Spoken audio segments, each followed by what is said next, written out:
byamukama nabekaye batungire butando babire nibargo mu district ya Bushenya ha mukoro go kuhinjira obatumirire na motoka y'ekika cya benze birenerwa Rwanda ebire rujuro mukono gwayo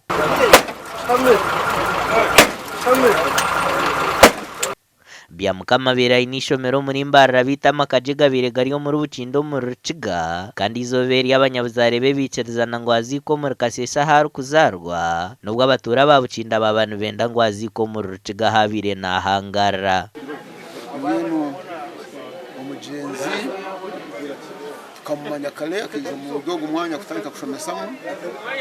kandi yaje umuntu w'abantu arakwatanisa nitwe muri byona kandi nangwa no mu kanisa kanye chairman wa Fathers Union naho yari me agenda secondary school national biology na chemistry yagiye ari very social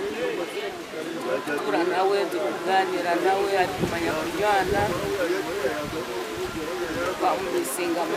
Bwanyuma y'urukiko hamwe no kutunga ibigambo nyine n'urukuturo muri Kasese abatura bicariza korobere cyetengo cya nyina okugira ngo aziko muri Kasese tushikiro mu makago mugenzi kandi okutishangira abantu bashobangirirwe umugenzi abirahereze kombe kenjiye eyabirahereze kushakara sigize kutera plasta kandi abatura bamugambaho nko biraryo muntu murungi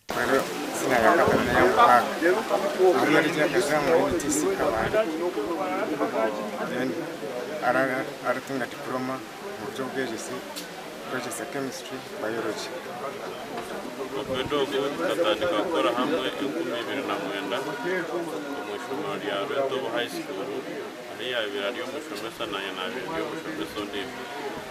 later tuja twarugaye 2010 na mushanju batensa kuri ishomero ryiteye bari kweta Wisdom High School bino mgisha yese mukuru w'ishomero mwabire na shomesa agizere ngo abira ryo muntu mwesugwa mwe nabira ryo mukozi kandi ariko associating kurunze na administration na staff yone factabire very cooperative na kora jokes ku staff yone ngene gasha kwa arwaswa